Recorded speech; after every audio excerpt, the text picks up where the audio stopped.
Hey Dev Team, welcome back to Flutter with Drake. So, in the last episode, we managed to get our events listed and saved and loaded again. Now we need to move on and actually make the timer work. So how are we going to go about that? Well, it's all going to be done within our timer service. And I think for this app, because it's relatively small and we're not going to have thousands of timed events, this will be fine.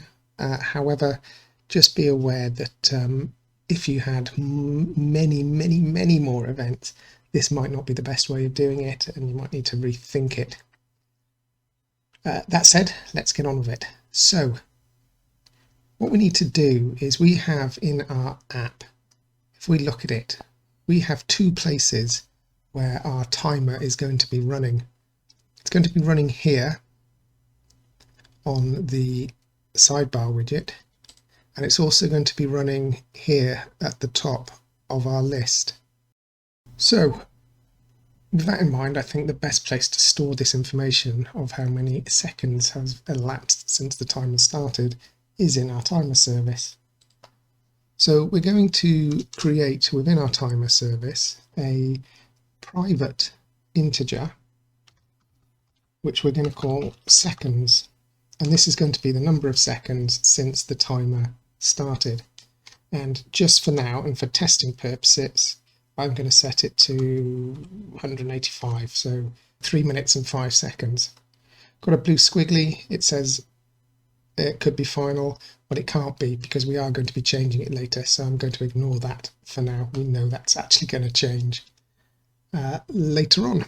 So how do we do that? We now need to get that information and we need to display it over in our timed events. So in our event item, where we can come down to the time, let's see if we can find this. So there we go, we've got the event title and we've got the event time. Well, instead of showing the event time here, we want to show one of two things. We either want to show the event time if the event has finished and we want the final time to display, or we want to show the current time. For now, I'm just going to change this to just show the current time, the number of seconds that's elapsed, and we'll come back and fix it later. How do we do that again? Well, we need to, again, get to our contacts and we need to watch the timer service. And this time we want to get out the number of seconds, but it's private, so we can't access it just now. So let's create another getter here, which is going to output a string, and we're going to call that current time. And for now, we're going to return the seconds, but we'll convert it to a string. Okay, back in timer event, we can now import our provider package and just fix this little problem at the top with the source. And we should now be able to put current time there at the missing bracket. And when we save that, we'll need to do a refresh because we're now using the provider package and we've changed that.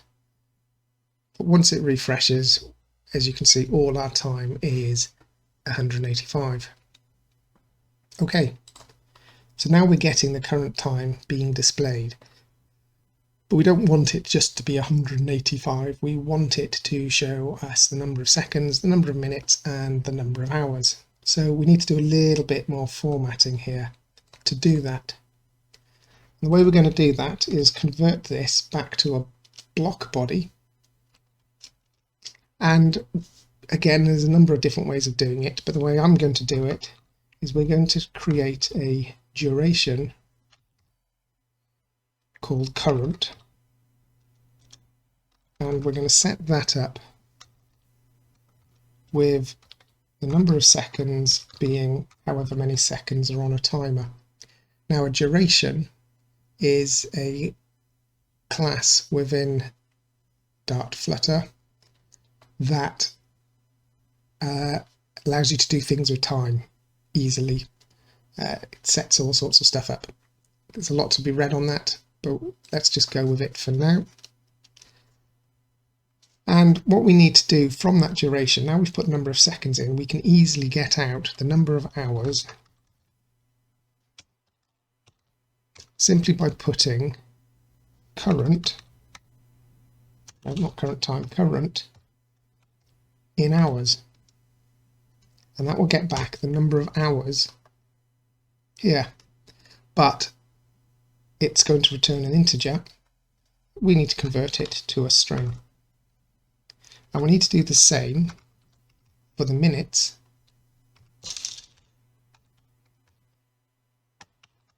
and the seconds. So in minutes and in seconds. And then instead of returning a string, the number of seconds to string, what we can do is we can return a new string with hours, minutes, and seconds. Great. But that's not going to work. Let's refresh and see our app again. And you can see that it is sort of working. There is 3 minutes, that's right, but we've still got 185 seconds. And that's because the code we have just written basically takes the number. So for the seconds, it returns that we've got 185 seconds already, and that's exactly what it's going to return. It doesn't do anything else. It doesn't calculate that, well, 3 lots of those, so 180 of those are actually minutes. So we need to tell it to do that, and we can do that quite simply by adding in the remainder 60. And the same for the minutes. We're going to put in remainder 60. And so what that does is it takes the number of seconds, 185, and it's only going to take the remainder once it's been divided by 60. So 185 divided by 60 is, in seconds, we're going to get the 3 minutes, and we're going to get 5 seconds left, and that's what it's going to return. So when we save that, we can see that we now have the right output. No hours, 3 minutes, 5 seconds. But it's not looking great. We need to do something else here. We need to have a 0 in front of it. And this is something we're going to be doing in a number of different places in the app.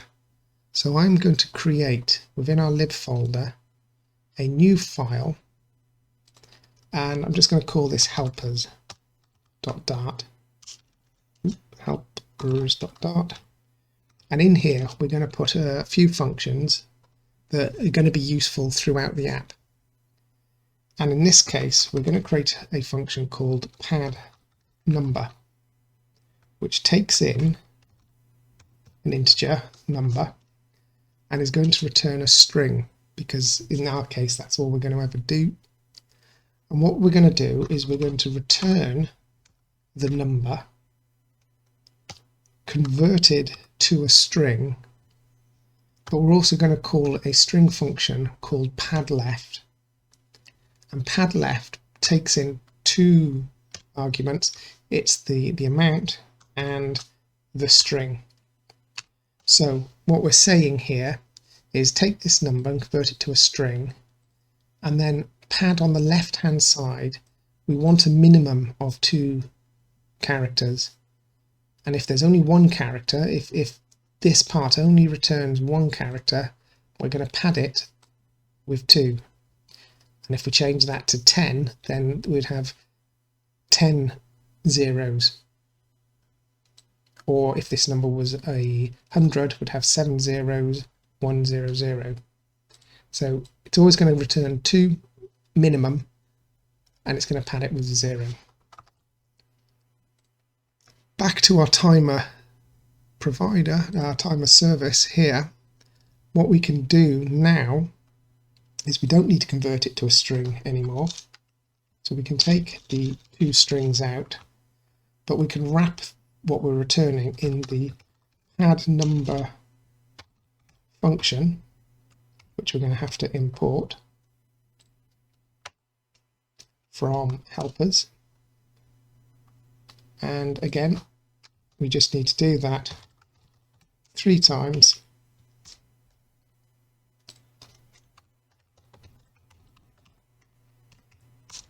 And we have our output hopefully looking as we want. Perfect. So now we have the number of seconds being displayed correctly. Okay. But the number of seconds isn't going up, and we really need it to go up. But we only need it to go up for the new event. So what we're going to have to do is keep track of which timer is currently active. And we need to do that because, think about this, we start a timer and we might be wanting to time something that takes 8 hours. It might be a job that we're doing and we want to time it. It's going to take 8 hours. We don't want our app running for 8 hours. We want to be able to shut the app down. And when we load the app back up in the future, it needs to realize that there's an active timer and it needs to set itself up and display correctly. So what we're going to do is we're going to come back to our timed events and we're going to put in a few things here that are going to help us along the way. The first thing we're going to put in is a Boolean which tells us whether this timer is active, but also we need to know when this timer started. What was the actual start time of this timer? We need to know that so that when the app restarts later on with an active timer, we can calculate how many seconds have elapsed between when the timer started and now. So we're going to save that again as a string and we're going to call that start time. The other final thing I'm going to put in here is a final string ID so that we can give each timer a unique ID so we'll be able to reference it later. Now for all of those we need to put them in as required. So let's just do that.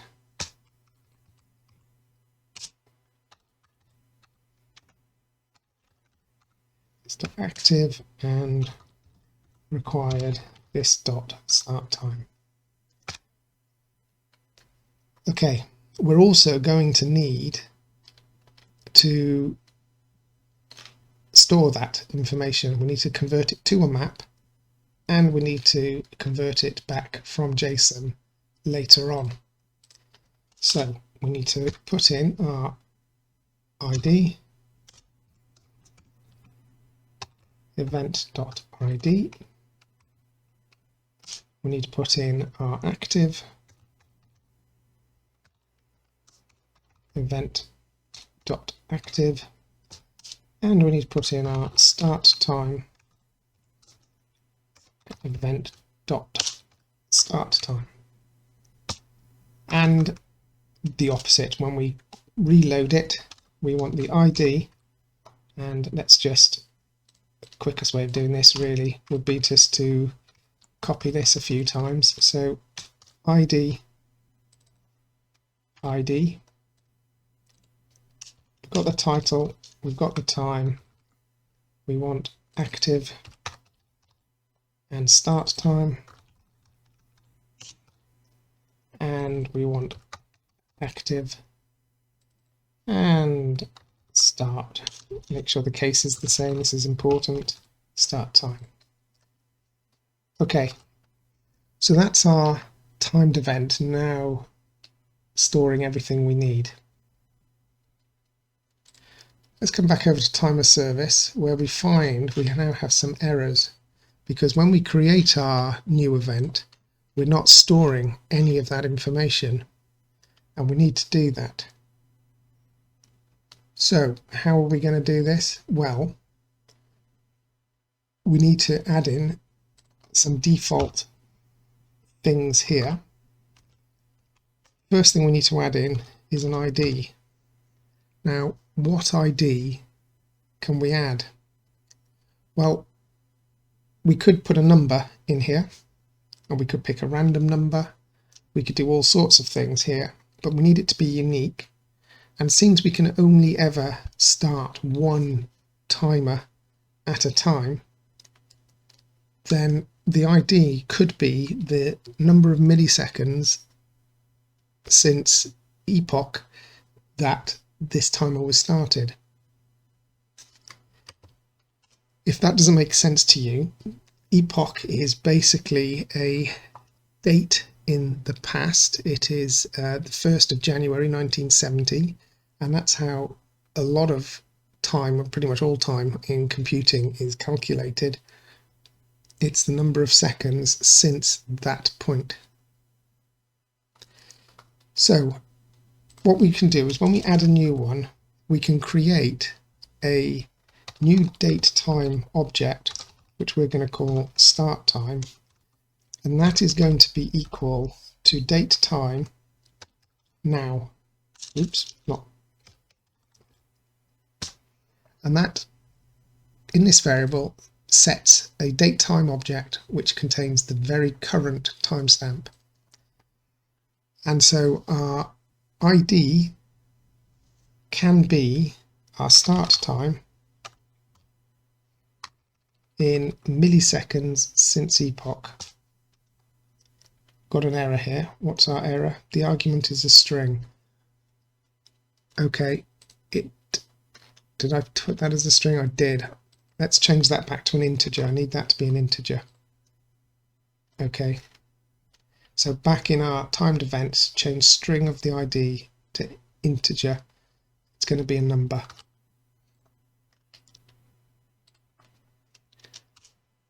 When the timer starts, it's going to be active, so we can just set active to true.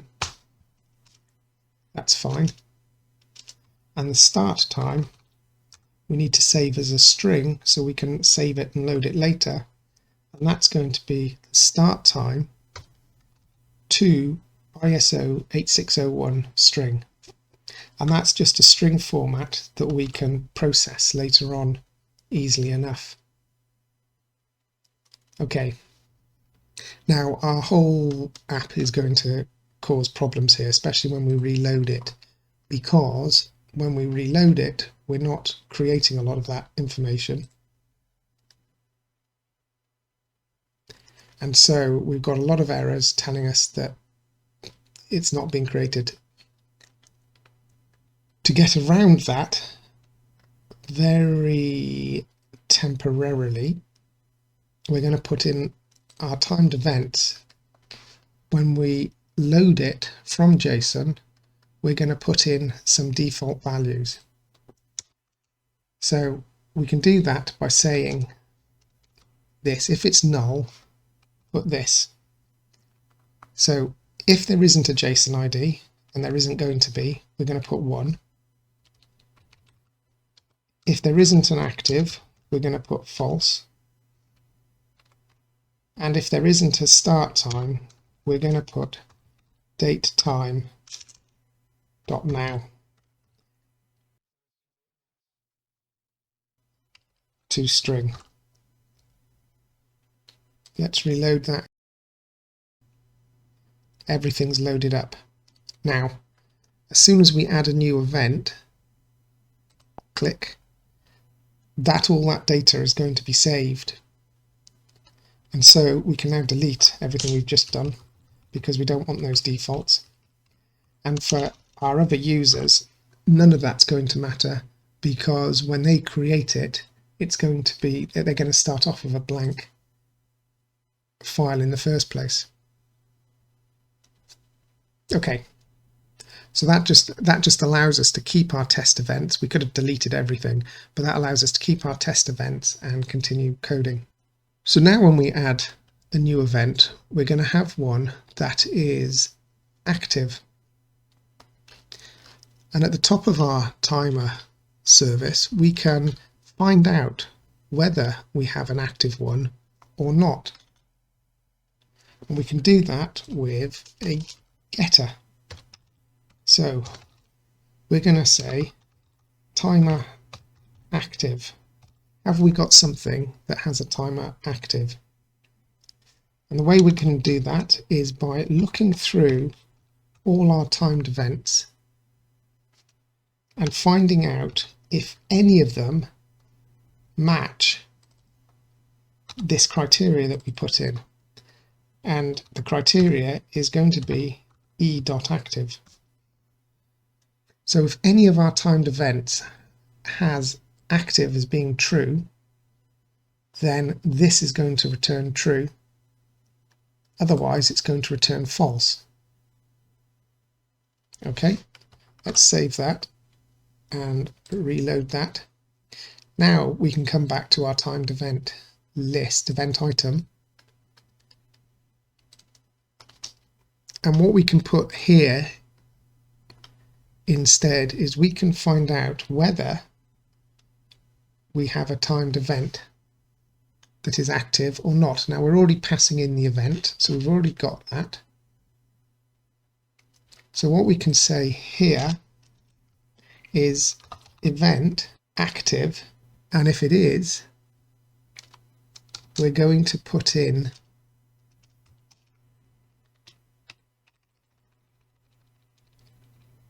the current time.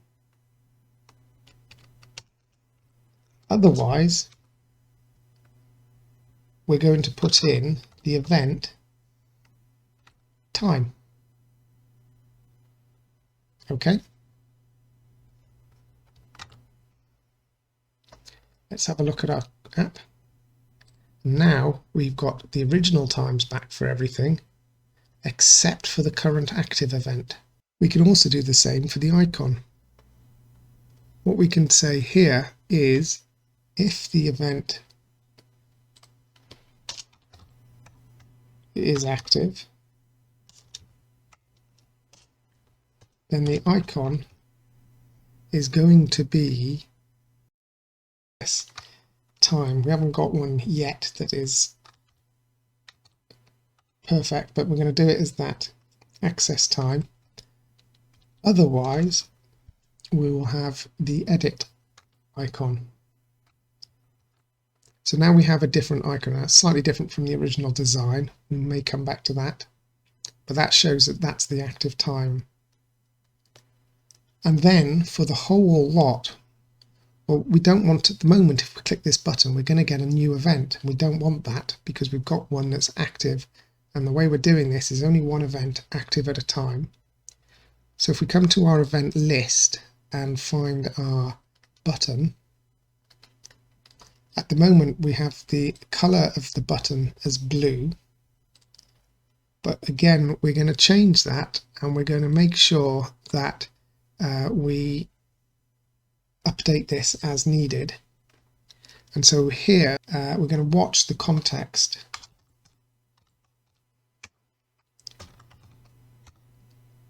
of the timer service, and we're going to watch if there is an active timer. Let me hide the emulator for a sec so you can see this. If there is an active timer, then the color is going to be appcolors.gray. Otherwise, it's going to be appcolors.blue. Now, we could disable the button here as well. You disable a button by passing null instead of a function, but actually we'll do that under the add new. So at the moment, all this is doing is changing the color. So if we bring back our emulator, you'll see it's now gray because there is an active item. But if I click the button, it will still add a new one. To prevent that, under the timer service, we're simply going to put in here if timer active return and save that. So now if there's an active timer, which there is, clicking this button will do nothing. Excellent. but our seconds are still not updating. We still haven't got any change going on, and we want to see something happen here. So how do we do that? Well, we create a timer. We create a timer ourselves within code, and we can do that anywhere within here. Let's do it after we notify the listeners. And what we're going to do, in fact, what we're going to do is call a function called start timer, because we're going to need to do this in a couple of places. So let's create a void function called start timer. And what this is going to do, it's going to set a timer. We need to import from Dart async, periodic, and this takes in a duration, we've used durations, and a function. And whatever the duration we set, this function will run every time that duration is expired. So if we put in here duration seconds 1, every second this function is going to be called. And what do we want to happen every second? Well, we want to change our seconds variable by adding 1 to it. But we also have to tell the listeners that that's changed, so we will put notify listeners. Okay. So that will work when we click add new, but it won't work in our load function. What happens if we load an item? Once the item is loaded, we have an active one. Well, what we need to do is once we've loaded our events and stored them in our timed events, we need to check whether one of them is active. And we've already got that code, if timer active. Now, if the timer is active, we need to start the timer. We need to do a bit more than that actually, but for now we'll start the timer. So let's save that and refresh and come back to our app. And now we have a clock that's ticking up. Perfect.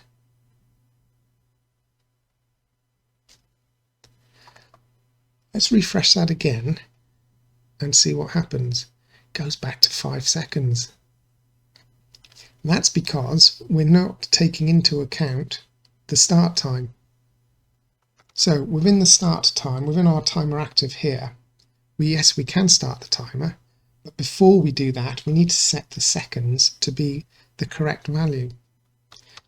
So we're going to create a date time called start time.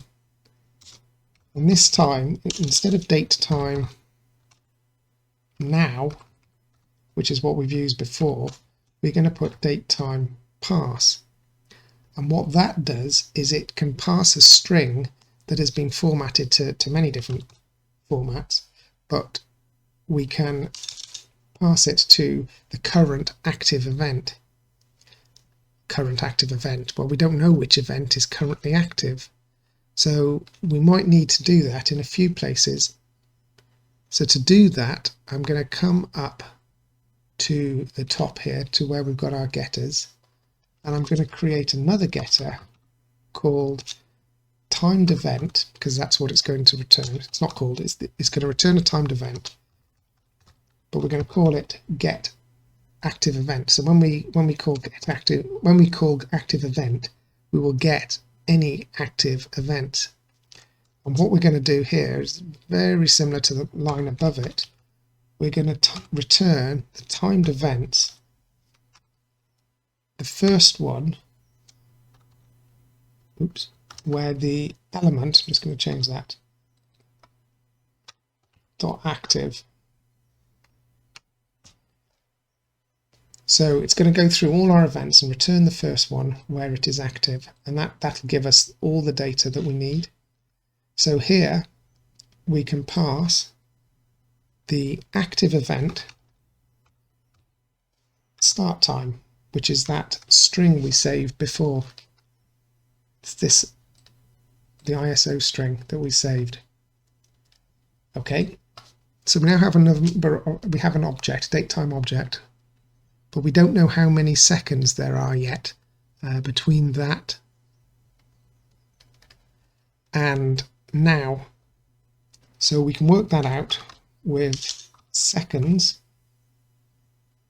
equals the date time now, as in current date time, and find the difference between that and the start time in seconds. And now when we save that and we reload our app, we see that our start time is now 13 minutes and 17 seconds, counting up, because that's when we set the start time. And if I refresh the app, if I reload it again, it's still correct. So we can now close this app down and walk away. And when we come back, it'll give us the correct time. Fabulous. Okay, so now we've got the counter working there.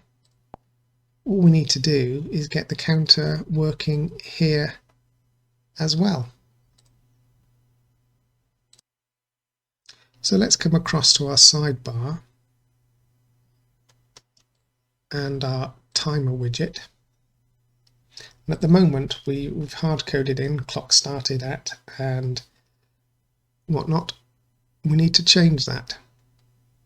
And the way we're going to change that is by changing what happens inside here. And we're going to, this is a little bit more complicated than just, it's going to take a few more lines. So what we're going to have to do is put this inside an if statement. Okay, so the first thing we need to do is work out whether there is an active event or not. And we'll do that at the top of our build, and we will put up here bool active event equals context.watch. What are we watching? The timer service. And we need to import the provider and again fix the bug. And we need to import the timer service. And what we're watching for is the timer active. I should call that timer active really. Okay. So within our children of our column where we've got clock started at, we need to say if the timer is active, then do something. Otherwise, do something else. And we can use what's called the spread operator here.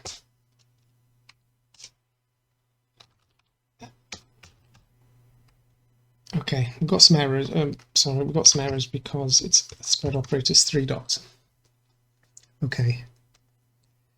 So what we're saying, what this does is it says if the timer is active, then basically whatever's in here in this list, display it.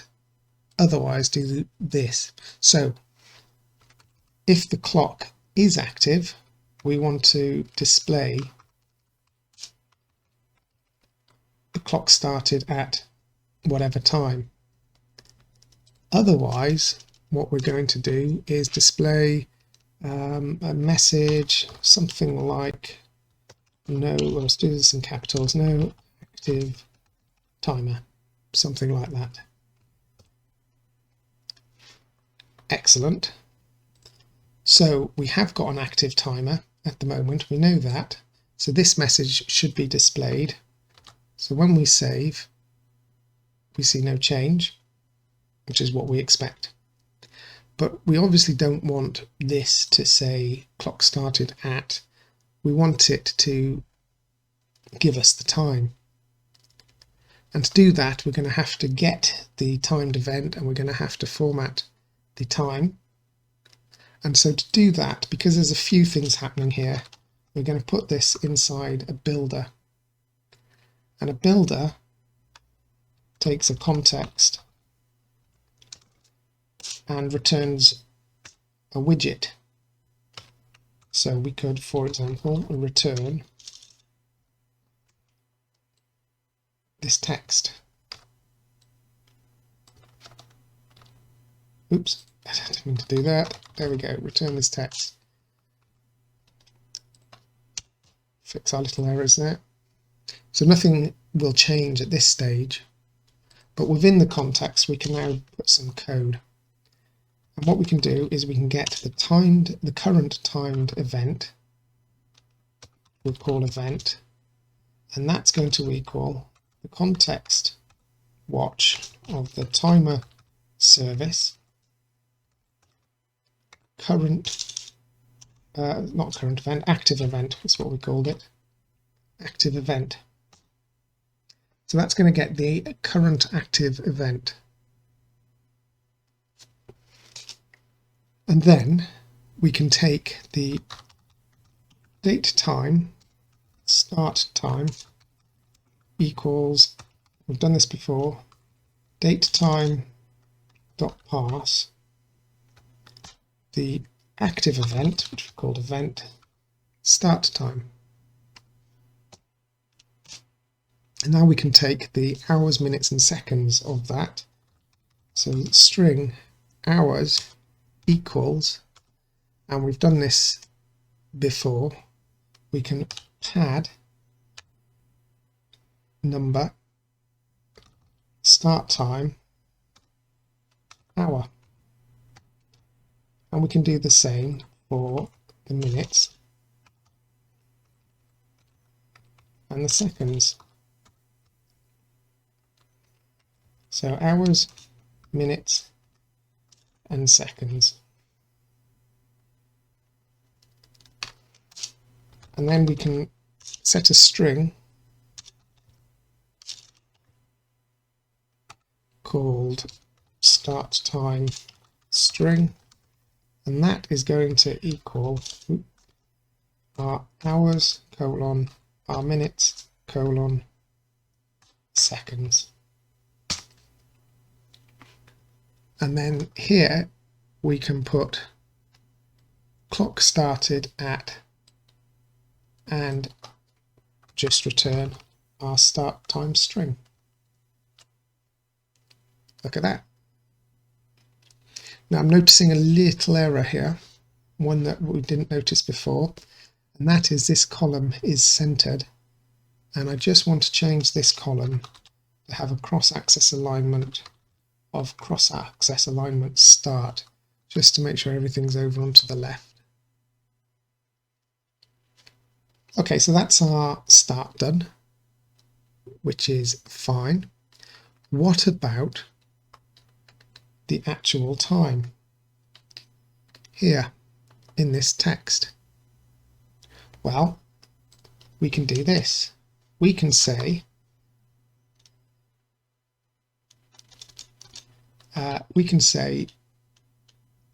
is the timer active? If yes, return something. Otherwise, if the timer is not active, we'll just return 0. What do we want to return if the timer is active? Well, we've already got that. We're going to return the context watch timer service current time. It's already been formatted. Save that, and now our clock is working. Our timer is going. Perfect. And if we stopped the app and reloaded the app, it would still carry on ticking. So now we're in a situation where this timer is constantly ticking up and we have no way of stopping it. And we need to do that. We need to take care of that. So up here we have the pause button. So let's go to our pause button. We have our pause button which we now need to make do something. At the moment it's just a container, but we can wrap this with a widget called Inkwell. And Inkwell takes an on tap, takes a number of things, but we're going to do it on tap. And when we tap it, we're going to do something. And we want it to do two things. We want it to stop the timer, and we also want it to close our side drawer. So to stop the timer, we're going to say context.read. What are we reading? The timer service. And we're going to call the stop function, which doesn't exist yet. Then we're going to call navigator of context.pop, and that will close the drawer, that will pop the side drawer off the screen. Let's go to our timer service and create this stop function. So we've got our start timer, and we're going to create a void stop. Okay. So first of all, we need to find out whether the timer is actually active or not. And at the moment, we have no way of doing that. We create the timer here, but we can't access it anywhere else. So what we're going to do, again, at the top, we're going to create a timer called timer. And that is somewhere where we can store a current timer. We're going to put a question mark there because we're going to tell Dart that it's possible that this could be null, and that's fine. We accept that, we handle that, and we'll deal with it. Then when we start the timer, we're going to set the value at the top to that. So this returns a timer, and then we can call that to do various other things. So, for example, we can say here, if timer is not equal to null, and timer is not active, return. Now we're getting an error here because it says that this might be null. Well, we know that, but we're checking it, and we know now at this point it's not null, so we can say override that. At this point, timer is never going to be null. We're checking that, because if it is null, it's going to return, and so it's not null there. We can then check if it is active, and then this is the inverse. So if it is not active, we're going to return, because if the timer's not running, we don't need to do anything. If the timer is active though, the next thing we need to do, and again we know it's not null, is cancel the timer. We need to stop it ticking. We then need to take the active event and copy it. Oh boy, why do we need to do that? Well, very sensibly, within our timed event, we've set everything as final. Nothing can be changed once you create it. So if we want to make a change to it, we have to copy it, making the changes, and then replace it within our list later. That's a much better way of coding. So within this, we're going to create another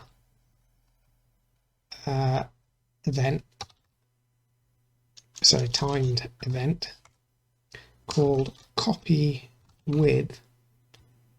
And here we're going to put in the things that we're going to allow it to copy. One of those is going to be the title, because we're going to allow our users to edit the title. We're going to allow them to change the active, and we're going to allow them to change the time, the string that represents the time. And all of these are going to be optional. We don't have to put them If they don't put them, that's fine. Okay. And then we're going to return a timed event. Keep putting timer. A timed event.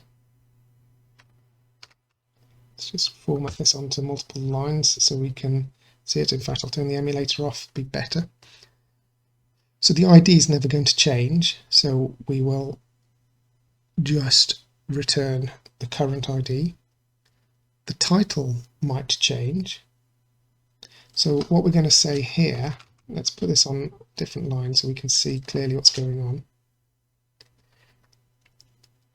is if we've passed a title in, if we've passed a title in, assign it to there. If not, put in the current title. So this title here refers to this title up here. It's the title of this object. And this title is the new title. Maybe we can make that clear. If I rename this here temporarily to new title and let the system refactor, it'll change this. Okay, so this relates to this, and this now relates to this, and we now get a blue underline, and it says don't access members with this unless avoiding shadowing.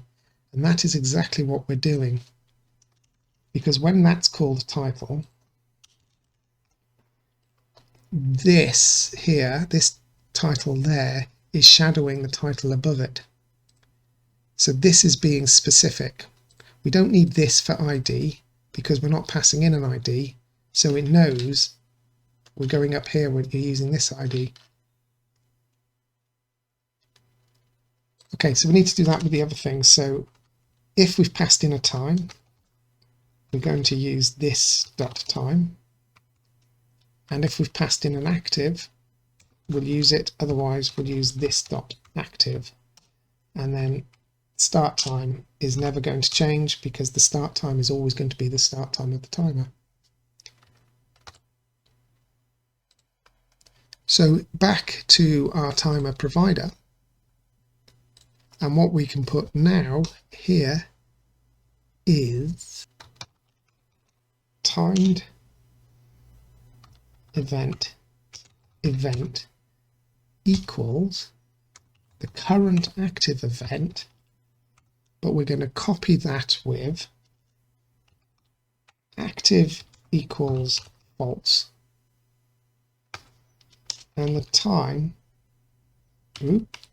there's no equal sign, active false, and the time is going to be the current time, and the current time is up here.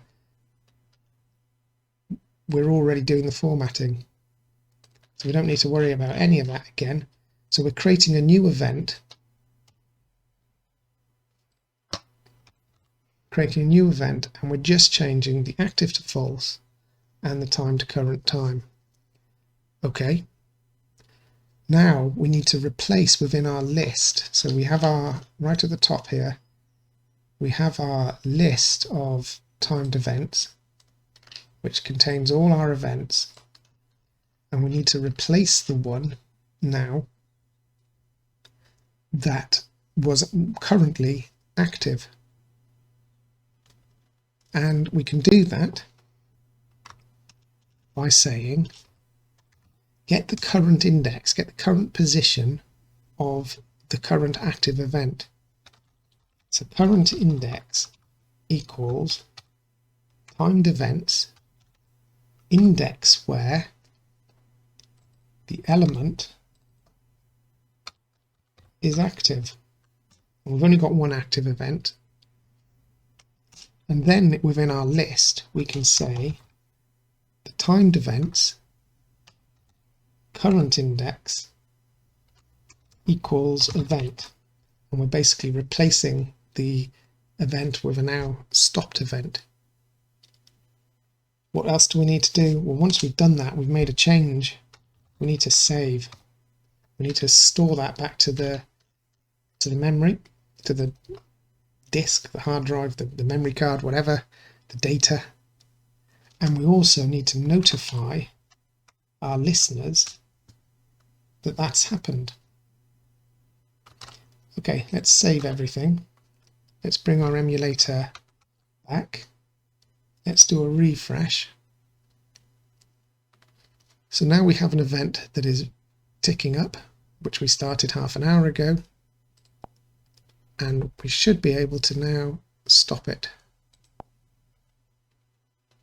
And it has stopped. Not only has it stopped, the icon has changed now to edit. Okay, they don't do anything yet, but in the future. And the add button has changed back to enabled.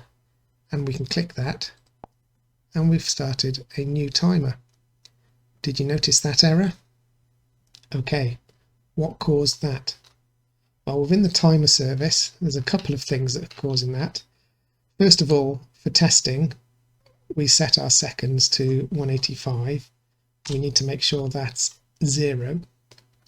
The second thing is, when we start a timer, we need to make sure we reset the seconds to 0.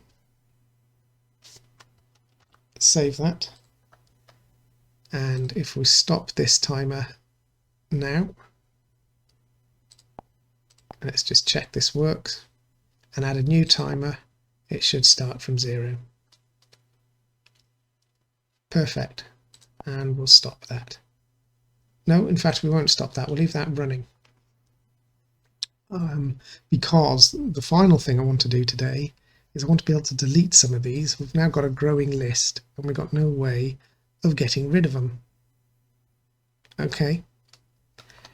So how do we delete it? Well, within our timer service, we're going to have a function called delete. That makes sense. And what we're going to do is we're going to take our timed event and we're going to delete from it an ID. We're going to pass an ID into here. So let's pass an ID into it. And we're going to call remove where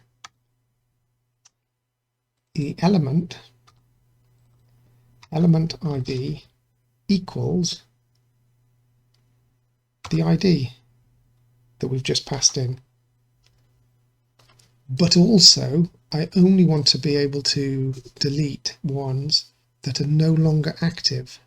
So I'm also going to put and where element active equals false.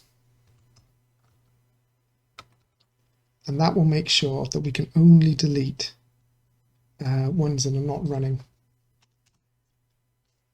What else do we need to do?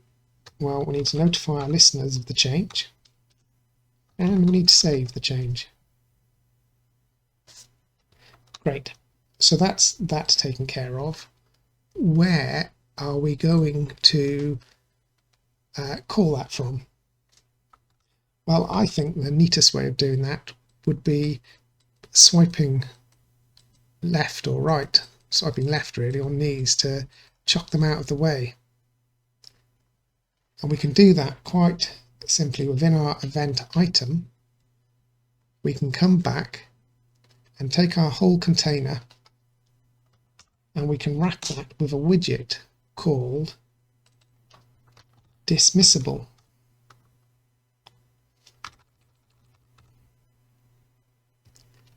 Now, dismissible takes a few things. It has to have a unique key.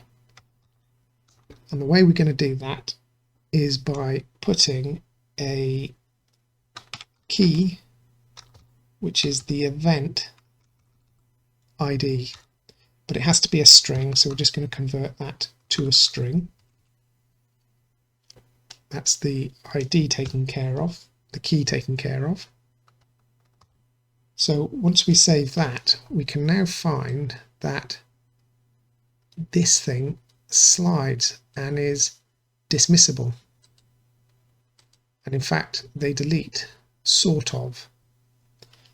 Now, the sort of is because we're not actually deleting it from anywhere, it's just chucking it off the screen. And one of the things we want to be careful of is we do not want it to delete if it is active. And we can do that with a confirmed dismiss, which takes a direction. We're not really worried about the direction, but it is a function that returns a future. And so it's an async function. And we can put if event is active, return false. Otherwise, return true. Now the reason it's an async function is because this could be doing a lot of things. This could be going over the network, testing a database somewhere, checking for some stuff, checking whether a person's got permission to delete something. In our case, it's very simple. We're either returning, it's either active or it's not, but it's still async. So now this top event, if I swipe it off, I can't. It'll always pop back. It'll always pop back because it's active, whereas the event below is not active. Okay, don't worry about this, it's still part of the tree. We haven't actually done any deleting yet. That's where this error message is coming from. So let's do the deleting part now. And that is another function called onDismiss, which takes a direction. Again, we're not using the direction, so it doesn't matter. But what we are doing is context read. Read what? The timer service. Delete. Delete what? Well, we're going to delete the event ID is what we're passing in to our delete. Save that.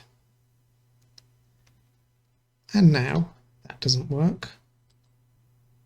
That does. And we can get rid of our events. Okay. I think we can make this look a little bit better though. This background isn't looking fantastic. And so with our dismissible, we can also set a background, and we can put in a container, and we can set the container to red. Okay, now we've got another slight problem.